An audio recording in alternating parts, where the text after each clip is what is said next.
The first sound you hear is the wind. It moves through pine and snow, across the roof of a small longhouse. You are born beside a low burning fire, where coils of smoke drift toward the rafters, in air that smells of wool and ash. They will say you were shaped by the land itself, that your people were born from the trees, the first man from ash, the first woman from elm, ask and embla.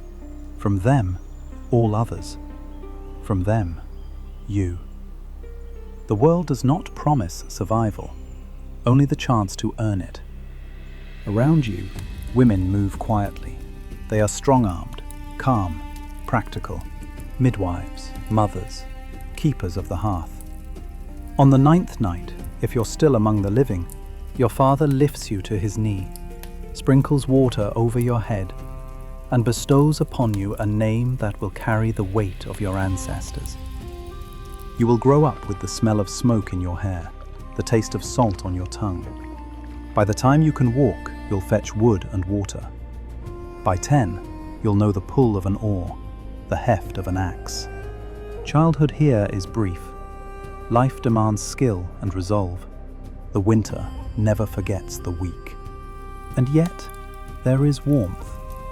At night, beside the fire, you'll hear stories of gods who trade eyes for wisdom, of worlds bound by roots and destiny, of heroes who fight not to live forever, but to be remembered. These tales will teach you what your people believe, that every life is a thread in a vast tapestry woven by unseen hands, that courage is the only answer to fate. And so, in this cold and sacred land, your story begins, fragile, human, and already bound to the sea. The first thing you learn in life is that the cold must be kept out. The Longhouse is your world, a narrow wooden hall stretched across stone and soil, its roof thick with turf and smoke-stained beams.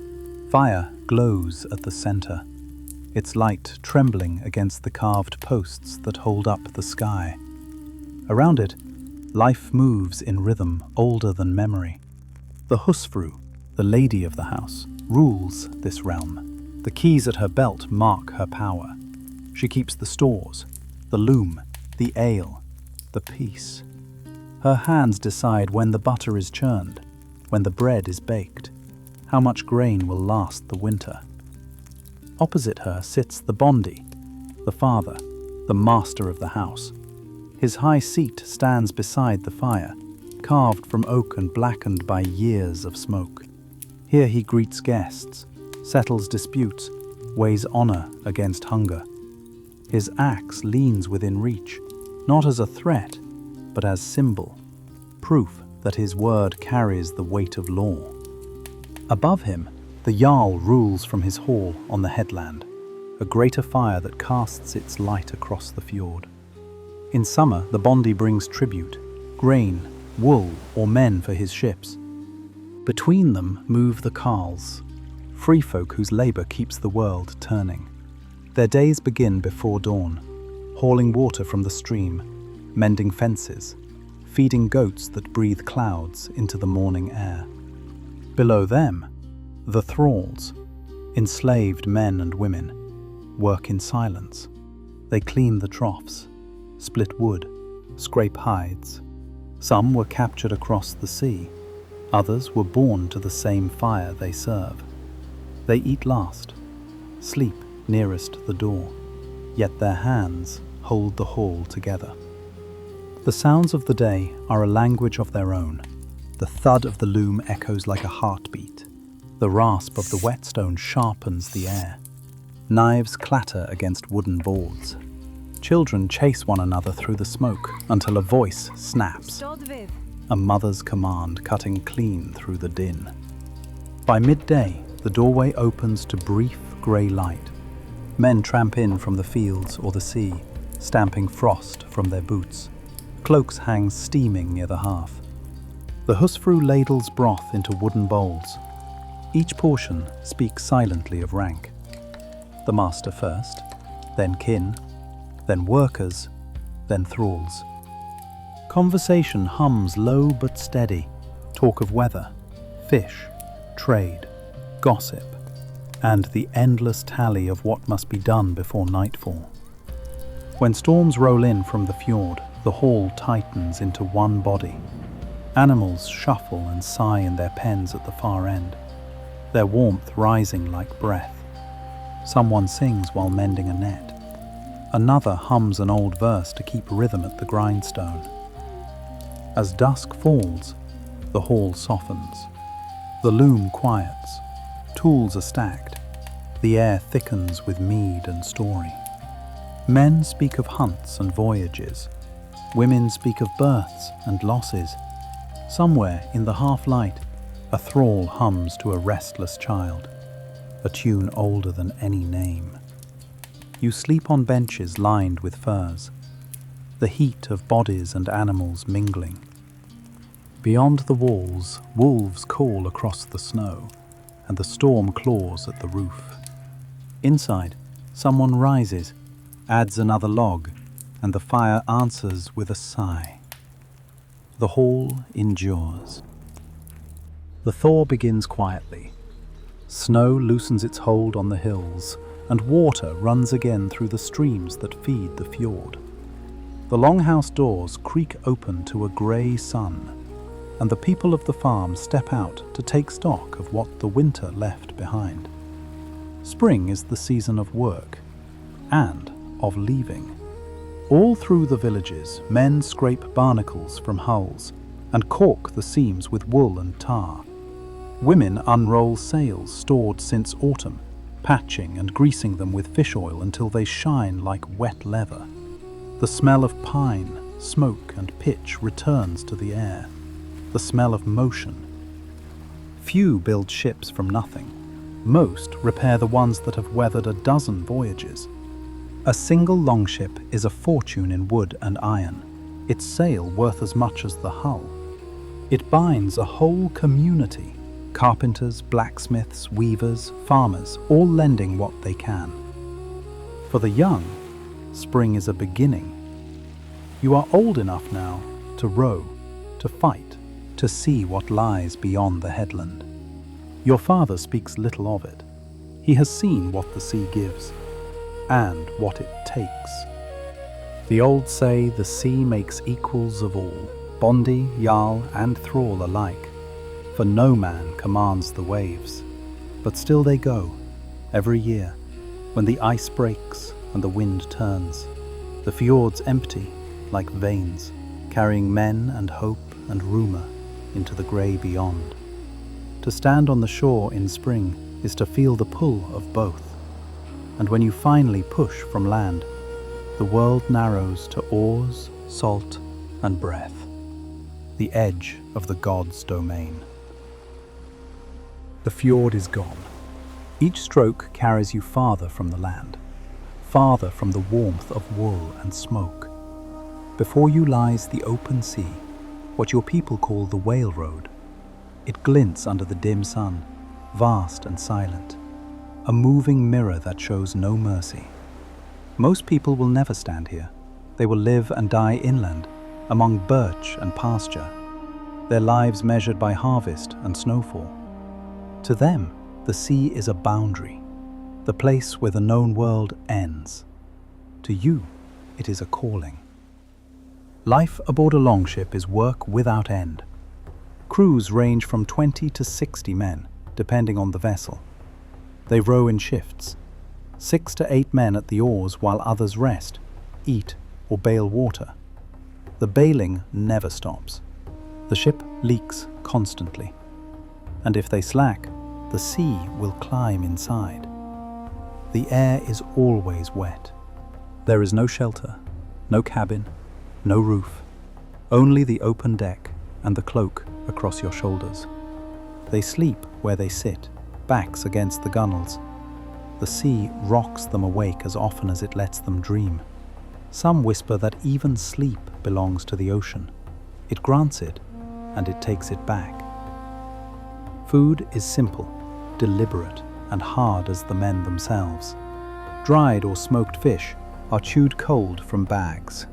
Flatbread, made from barley or rye, softens only when soaked in ale or porridge. Ale is safer. The weak alcohol keeps it from turning foul, but even that is rationed by the day. When both run low, thirst becomes an animal that gnaws without mercy. It's said that hunger makes you dream of land, but thirst makes you dream of death. When the wind favors them, the sail rises. When it dies, the men row for days. When it howls, they drag sea anchors, stones tied to rope, to slow their drift. Storms are feared, yes, but not always fatal. Longships, light and supple, can ride the backs of waves that would break a heavier hull. In the monotony of the voyage, superstition festers like rot in the wood. Every creak an omen, every groan a whisper from the deep. They do not speak of drowning. They do not whistle. It calls the wind. If a raven follows, no one mentions it. Ravens mean Odin is watching, and to name his gaze is to invite it. Instead, they sing, low songs that follow the pull of the oars, meant not for beauty but for rhythm, a pulse against fear. Sometimes one tells a story, his voice almost lost to the wind, just to remind them all they are still men, and not ghosts adrift. The Vikings knew their sea. They do not sail blindly into the abyss. They followed coastlines when they could, tracing familiar headlands and fjords, stopping at islands or river mouths for water and rest. Even in open ocean, the sky was their map. By day, they watched the sun's arc and the color of the water. By night, the stars. Polaris, the North Star, hung fixed, an anchor in the heavens. The sea itself changed hue with depth, and seasoned helmsmen could smell land long before they saw it, the scent of moss and river silt riding the wind. In fog, they turned to birds, especially ravens. A raven set free and flying homeward meant land lay somewhere in that direction. And when the sky itself vanished into grey, they turned to the sunstone, a crystal of Iceland's spar that could find the sun's position even through mist. Centuries later, scientists would prove the method sound. The crystal polarizes hidden light, revealing the sun even through cloud and mist. To them it was simple, knowledge born of need.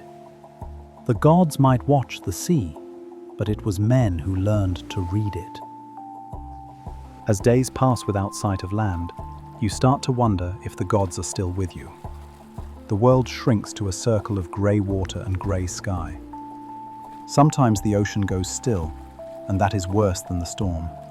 No wind, no movement, no sound but the slow lap of oars. The days move like tides inside the mind, endless and slow.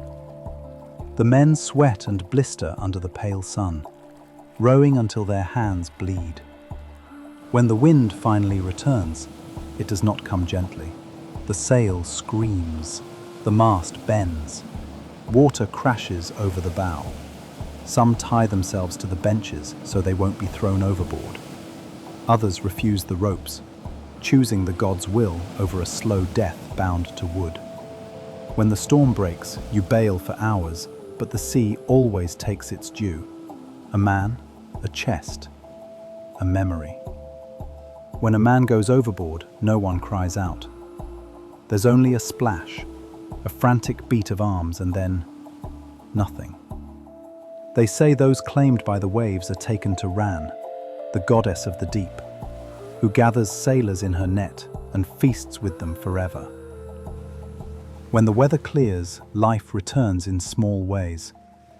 Men scrape rust from iron, oil their weapons, check the seams. Some carve wooden charms, small faces, animals, bits of home, and hang them from the mast. Others toss them into the sea, gifts to whatever waits below. When the air is still, they eat in silence, When the mood lifts, someone starts a song, and the rest follow. A ship of 30 men becomes a single thing. Breath, heartbeat, oarstroke. They speak of home in fragments, a wife's voice, a child's laugh, the smell of pine smoke. But they also speak of what lies in wait: strange coasts, foreign gods, silver coins that gleam like moonlight. You are not an explorer, not yet. That title is reserved for men who have learned to live where the land ends. Gulls are the first to appear.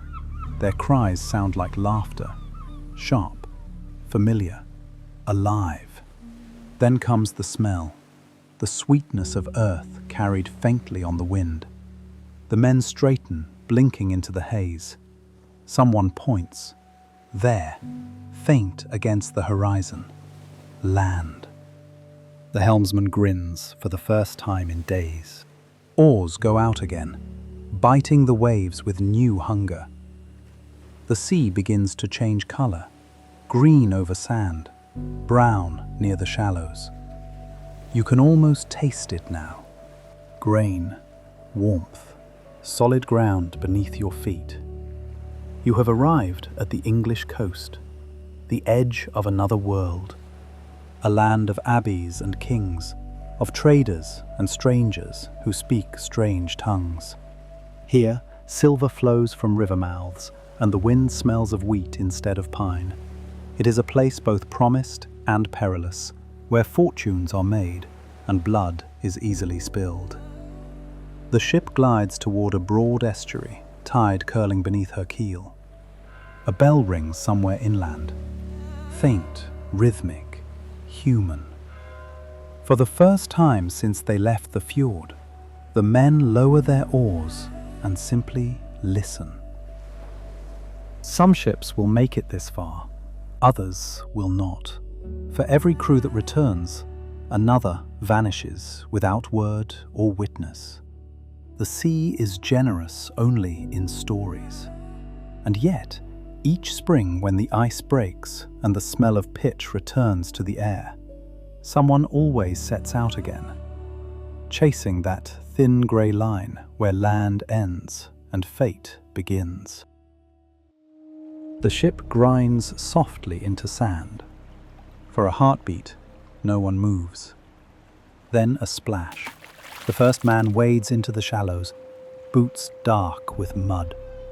One by one they follow, spears and axes lifted from the deck, the sea dragging at their legs as if reluctant to let them go. The air feels strange here, thick with warmth and scent, the faint sweetness of fields. You've smelled nothing like it for weeks, not since before the salt and tar and the endless grey horizon. The land feels alive in a different way, soft and unguarded. You have come here for plunder.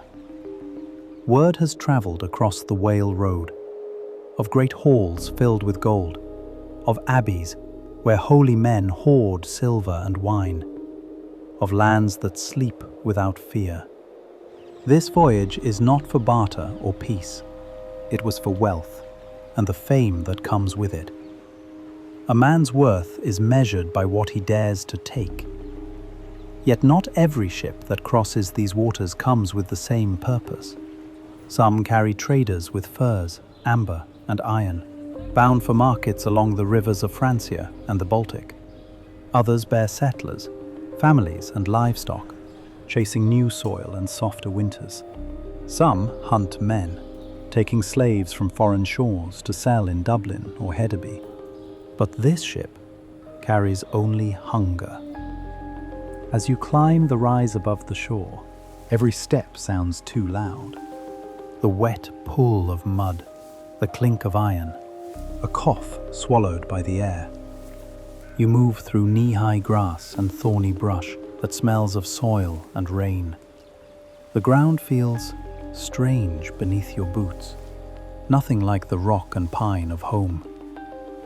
From the ridge, the world opens in slow folds of green, fields stitched with hedges, a river gleaming like glass in the distance. Beyond it, thin smoke rises where roofs cluster beneath the trees. You crouch low, heart steady but alert. The others kneel beside you, silent, their breath ghosting in the chill air. Below, a small cluster of timber buildings lies still, their roofs pale with morning damp. At the center rises a single stone tower, crowned with a bell that hangs motionless in the fog. You've heard of such places. Monasteries, they call them. They sit, fat and open on the coasts, filled with silver cups, books written in gold, and men who do not fight. Some call them holy, others foolish. Either way, they are rich. That is why you've come. You hear it then, a bell, faint and rhythmic, carried by the wind. For a moment you fear how powerful their gods must be. Then you see them, dark-robed figures unlike anything you've ever seen. Someone whispers, "Priests." The leader's gaze fixes on the smoke. He raises his hand, 2 fingers cutting through the light. You know what it means. At dawn, you will move. Dawn comes thin and grey over the estuary. The tide has turned, leaving the longship half sunken in sand and reeds. You've eaten nothing since yesterday, a crust of hard bread chewed in silence while mist crawled off the water. The men move without words. They check their gear, tighten straps, smear mud across shining metal. Even the birds are quiet. You follow them inland through grass slick with dew. Your boots fill with water. Your breath hangs white. The world smells of soil and something sweet you can't name. The land slopes gently upward. Ahead, through the thinning fog, you see it. The monastery. The same cluster of pale roofs and stone tower you saw the night before. The leader crouches, eyes fixed on the settlement. His knuckles are white around his axe. He turns to the men, a short nod. No speech, no promise. You rise with the others, moving low through the wet grass. You tighten your grip. Your palms are already slick. You remember the old words. Cattle die, kinsmen die, you yourself will die. But one thing never dies, the fame of a brave man's deeds. The bell begins to ring before the first blow falls. Soft at first, distant. A single note carried on the air, then faster, sharper, alive. Someone has seen you. The leader roars the command and everything breaks. Feet pound through mud and grass. Shields rise, spears tilt forward. The ground seems to tremble beneath the charge. You reach the edge of the settlement as a door bursts open ahead. A man in dark robes stumbles out, eyes wide. He freezes, a heartbeat of recognition, then runs. Someone cuts him down before he reaches the path. The sound it makes is more like chopping wood than killing. Smoke curls from a burning roof.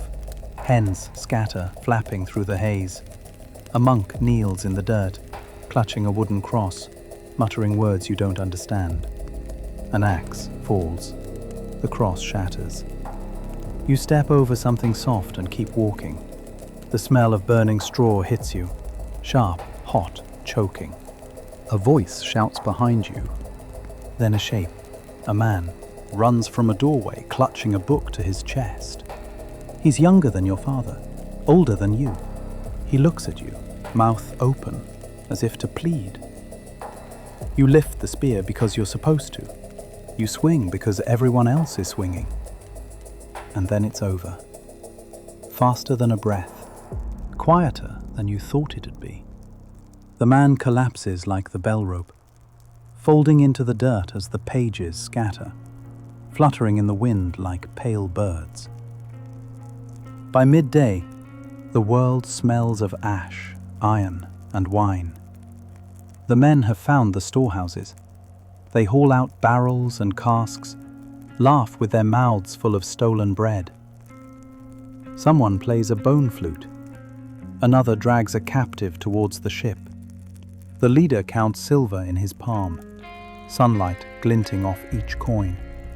You sit apart on a broken wall. The spear lies next to you. There's blood on the blade, drying dark in the heat. Your father finds you there. He doesn't speak at first, just stands beside you, watching the smoke roll over the roofs. Then he lowers himself, slow and deliberate, as though marking a rite. His eyes move from the spear to your hands. He gives a short nod. "Good," he says quietly. "Now you've done it." He reaches out, rests his hand on your shoulder, heavy, grounding, then turns toward the shore. The men are loading the ship, laughter fading beneath the wind. The tide runs cold around your boots, dark as iron. When the oars bite water again, you look back. Black smoke climbs above the hills, twisting against the grey sky. Your father stares forward. You do the same. And though no one says it, you understand what his words meant. You are a man now, and men remember. The sea is quiet again. No one speaks of what was done. The gods saw. The earth remembers. This is how boys become men. The first blood is the threshold. When a young man takes a life, the world shifts, not only in his heart, but also in how others see him. From that moment, no one calls him a boy again. He is accepted among the armed and the able, his courage proven by the act. It is not celebrated as cruelty, but as competence, the first sign that he can bear what survival demands. So it was told of a boy named Egil, who killed his first man at 7. A simple game turned to insult. An insult turned to blood. His father said little, only that the boy had his grandfather's temper, and from that day, no one dared call him child. In the sagas, this is how the world turns. Fathers teach their sons this law without words. They hand down not lessons, but provide example. In their silence is the measure of everything a man must learn. When a son proves himself, he restores the family's name. His courage strengthens all who share his blood. Every act of bravery redeems the lineage that bore him. In this world, a man's worth is measured by his name. Flesh rots, bones crumble, but a name, if spoken long enough, becomes something close to immortal. Every man knows the truth of it. Courage is not the absence of fear. It is obedience to the story that will outlive you. To die well is to live forever. In this regard, honor is both shield and burden. It governs every act. Who you fight, who you forgive, what you take, and what you endure. To strike without cause is shame. To refuse a challenge is to die before death. There are words for such men. Nýðingar, the dishonored. A stain that not even death can wash clean. Violence here is not madness, but measure. A language through which men speak justice, negotiate standing, and restore the balance the world demands. To live among others is to live within this code. It is not cruelty but currency, woven into the fabric of order itself. Disputes between men are settled in ritual. Holmgang, the island duel. Two men face each other on an appointed patch of ground marked with stones or cloaks. Each brings a second to bear witness. The fight is bound by law, equal weapons, agreed terms, an audience to judge. To refuse a holmgang is to confess defeat before the first blow falls. To win one is to prove your worth before gods and men alike. Yet the world rarely keeps to its own laws. Feuds run like blood through families. The ancient law of vengeance, older than kings or councils. If a man is slain, his kin must answer, with silver or with blood. To let a killing go unanswered is to betray your lineage. To take too many lives is to promise annihilation of it. To walk the line between duty and destruction required another kind of strength, the mastery of one's own heart. The sagas say that fear and grief are for the weak, but control is sacred. Grief has its place, but it must be given shape, forged into verse, carved into stone, or spoken in the hall where memory becomes honor. To meet death calmly is the highest form of control, proof that a man has mastered himself.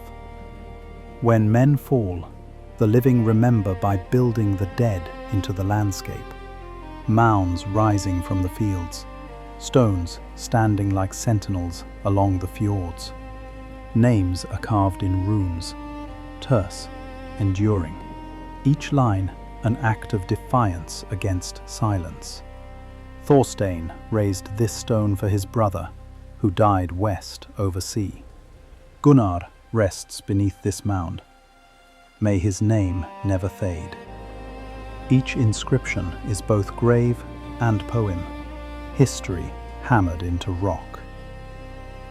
And where stone cannot speak, poets do.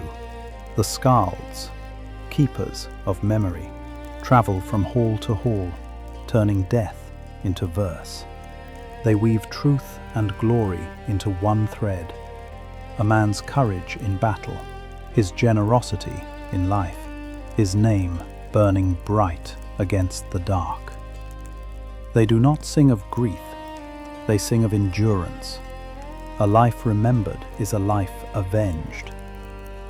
In the Longhouse, after a death, people gather. They pour ale into the earth for the fallen and feast in his honor. A weapon is set beside his seat, so his spirit may still join the company unseen. His kin speak not of loss, but of legacy. He met his fate standing. Then the skald begins to chant, and the hall joins in, voices rising in rhythm, a heartbeat against the silence of the grave. Some believe the Valkyries come for those who die bravely, storm women riding the wind, their armor flashing like lightning. Others believe in a quieter place, Hell's Hall beneath the roots of the world, where those who die unarmed drift in endless reflection. But whatever one believes, the goal is the same: to be remembered well enough to be worth the telling. The oars creak. The sea stretches endless before you. Your father sits at the prow, eyes fixed ahead, the sun burning low behind him. You sit a little straighter now. You do not think of what was taken, only of what endures. Because in the north, endurance is faith, and memory, the only afterlife worth earning. Autumn comes early in the north. The nights stretch thin and brittle. The fields turn gold, then brown. You smell frost in the wind before it ever touches the ground. The season of sailing is over. The season of the gods begins. In the stillness, the people turn inward. Work slows. Fields lie quiet under pale light. Smoke rises from every hall, thick with the scent of roasting fat and brewing grain. The smell of offering, of life preserved for the cold to come. To worship the gods, you go to the places where the sky turns cold. a grove where the wind never stills, a stone that stands alone in the field, a hollow where water never freezes. There, you give thanks and ask for mercy in the same breath. You pour a bowl of ale to the roots. You leave a cut of meat on the stone. You tie the last sheaf of grain to a post to keep the hunger away. Nothing is wasted, nothing freely given. Every act is a prayer, every breath an offering. Faith here is not faith as the Southerners know it. There are no saints, no salvation, only exchange. The gods give what they will and take what they must. Odin is wisdom, but also deceit. Thor is protection, but also fury. Freya brings love and loss in equal measure. The divine is not moral. It is vast, unpredictable, human. You have heard the stories since childhood, how Odin hung 9 nights from the world tree, pierced by his own spear to win the runes, the secrets that shape fate itself. How Freya wept tears of gold when her husband vanished, then taught men and women the art of savor, the magic that bends what was written. How Thor's hammer keeps the frost giants at bay, his thunder rolling like a drum of war across the mountains. These are not distant gods. They walk among you, flawed, hungry, full of will. And above even them, the norms. 3 women seated beneath the roots of Yggdrasil, weaving the destinies of gods and men alike. One spins the thread, one measures it, one cuts. What they decide cannot be undone. Even Odin, in all his cunning, bows to their work. You think of them sometimes when you see the way frost forms on the thatch, delicate and absolute, a pattern already chosen. At the autumn bloat, the sacrifices begin. Cattle are led to the stone, their breath steaming in the cold. The priest raises his hand, the blade flashes. Blood spatters the ground, bright as berries. It steams where it forms, soaking into the soil that will sleep until spring. You lift your cup and drink to good harvests, to safe births, to ancestors who watch unseen. Children hide their eyes, but you do not. You understand now what it means to give something back to what keeps you alive. Later, when night comes early, a woman stands at the edge of the firelight. Her cloak is heavy with feathers, her hair streaked with ash. The Volva, the seeress, has come to speak. She carries a staff carved with runes, a catskin pouch at her belt. When she speaks, the hall stills. Her voice is slow and cold, like the turning of the year itself. She names the storms that will come, the sickness that will pass through the herds, the men who will not see another summer. Some believe her, others pretend not to, but everyone listens. You begin to understand that fate is not something that happens. It is something already woven, waiting for you to step into it. The gods may smile, the omens may shift, but the thread runs one way. One night, you look up and see the northern lights twist across the sky, green ribbons burning through black. Someone beside you whispers that they are Valkyries riding to war, gathering the fallen for Odin's hall. You do not know if it's true, but you feel the truth of it anyway, because here, in this narrow place between storm and silence, life itself feels sacred, not for what it promises, but for how brief it is. The sun barely clears the mountains now, a cold smear of light that drifts across the horizon and is gone before you finish the day's first task. For nearly 20 hours of every day, the world lies in darkness. This is when life gathers closest to the fire. Smoke coils through the rafters of the great hall, thick with the scent of pine tar and roasted fat. Yule, the midwinter feast, marks the turning of the year. For many days and nights, fires burn in every hall. The living feast, the dead are remembered, and the sun is called back from the brink. In this Jarl's hall, it will run nearly 2 weeks, until the ale runs dry and the dawn lingers longer in the sky. Families from distant farms have come, sleeping on benches and furs beside the walls.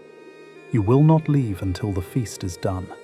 To walk out early would be an insult to both host and gods. The hall is full to bursting, 100 souls pressed shoulder to shoulder, their breath turning the air to fog. Dogs sleep beneath the benches. Smoke and laughter weave together in the rafters. The Jarl sits at the high seat, his face lit by the hearth, watching it all like a god of his own small world. The hall breathes as one, eating, drinking, and dreaming through the long dark. On the first night, the bloat begins. Outside in the snow, an ox is led to the stones. Its blood is caught in a wooden bowl and sprinkled with evergreen branches across the pillars, the walls, and you. The meat is boiled, blessed, and brought inside as the first horn of ale is raised to Odin for wisdom and victory, the next to Njord and Freyr for peace and plenty, and the third to the ancestors, names spoken into the rafters until the air feels full of ghosts. They say the dead walk during Yule, not as spirits to be feared, but as guests to be welcomed. Empty seats are left by the hearth, bowls filled for those who once sat there. The hall feels crowded with memory. You think of all those lost to sea and storm, their names carried home in story and song. For a moment, it feels as if they are listening, watching through the smoke. As the nights pass, the solemnity gives way to laughter. Men clear space on the benches for tafel boards carved from bone and amber. Dice clatter, riddles spark, and 2 men wrestle by the doorway as the crowd cheers them on. The hall shakes with the sound of mead horns, songs and boasts, each man trying to outdo the next in courage or foolishness. It is said that Yule is when oaths are made and fortunes tested, when the gods themselves lean close to hear. When the eating slows and the fire sinks low, a thrall carries out a great horn bound in silver, the braggerful, the chieftain's cup. It glows red in the firelight as it passes from hand to hand. Each man stands when it reaches him. He lifts it high, speaks his name, and swears. Vengeance for a kinsman, silver from foreign shores, glory in battle, or a deed so great that it will be sung for generations. The horn tilts, ale spills across his beard, and he drinks. The vow is sealed. There is no jest in these words. Once spoken, an oath binds tighter than iron. To break it is to break yourself. To be marked a Nýðingur, oathbreaker, stripped of all honor in this life and the next. Days pass. The heat thickens. The hall sways with smoke and voices. Somewhere in the din, the skald rises. He is older than most, his hair white as salt, his voice cracked from years and mead. The hall quiets. Even the dogs lie down. He begins to chant, his voice low and rough as wind through pine. Men crossed the Whale Road, chasing the edge of the world. He sings of storms and raids, of those who did not return. of those who did. The verses rise and fall like the sea itself, rhythm and memory woven together. The hall listens, faces half lit, half shadowed, as if caught between this world and another. When the song ends, silence lingers, deep and holy. The fire cracks. A horn is raised somewhere in the crowd. You understand then what the elders meant when they said that stories outlive men. Deeds fade. Memory endures. And, as the first faint light of the new year touches the roof beams, you feel the world turn. The darkness thinning, the gods retreating, and the living and the dead parting ways again. For now, the sun is returning, and so life begins anew. The snow melts early this year. Many years have passed since you crossed the Whale Road for the first time. Your beard is streaked with grey. Your hands carry the same scars your father once bore. The world feels reborn, but something beneath that renewal feels changed. The old prayers still rise, but the sky listens differently now. Rumours come with the spring ships. Men returning from the south speak of new kings and strange oaths. They say the Danes now kneel to the White Christ, and that Saxon lords carve crosses where once they carved hammers. They say he died nailed to a beam of wood, and his followers call it victory. You do not know whether to laugh or to listen. A God who dies once and forever? What strength is there in that? But the stories grow. Traders bring silver stamped with foreign faces, crosses glinting where beasts once snarled. Some jarls take their gifts, bow their heads, and call it wisdom. Others spit on the ground and tell their sons to keep the axes sharp. Every hall divides in whispers. Whose gods will hold when the next winter comes? At night, when the wind moves through the rafters, you think of Odin's one-eyed gaze, searching still, perhaps, for the wisdom he once traded everything to gain. And you wonder if even he saw this coming, the age when men would forget the songs that fed him. You still go to the groves when the moon is high. The stones are cold, the trees bare, the altars half buried in frost. You pour ale to the roots, leave bread for the spirits, as you always have. But the silence feels deeper now. The air holds no answer, only the slow sigh of the earth itself. The gods are not gone, you think, only farther away. One morning, from the headland, you see sails on the horizon. Not the striped sails of your people, but white, plain, and foreign. When they beach their ships, the men step ashore barefoot, carrying wooden crosses, held high like spears of light. They do not come to trade or raid, but to speak. Their words are soft. They talk of one God who sees all, who forgives all, who ends all other gods. The men beside you laugh, but the laughter sounds hollow. You cannot tell whether it is fear or curiosity that keeps you silent. You remember the one you killed on that first raid, a man in light robes, clutching his book, calm even as the blade came down. You told yourself it was necessary, a message to whatever god he served. But sometimes, when the wind moves through the hall at night, you think you still hear his voice, not in fear, but in calm.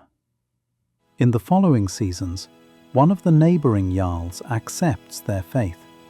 He burns his idols and swears before their altar. They say the king himself will follow soon. A new law for a new world.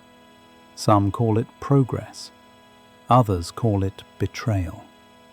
But even those who curse the change know that the tide cannot be turned back.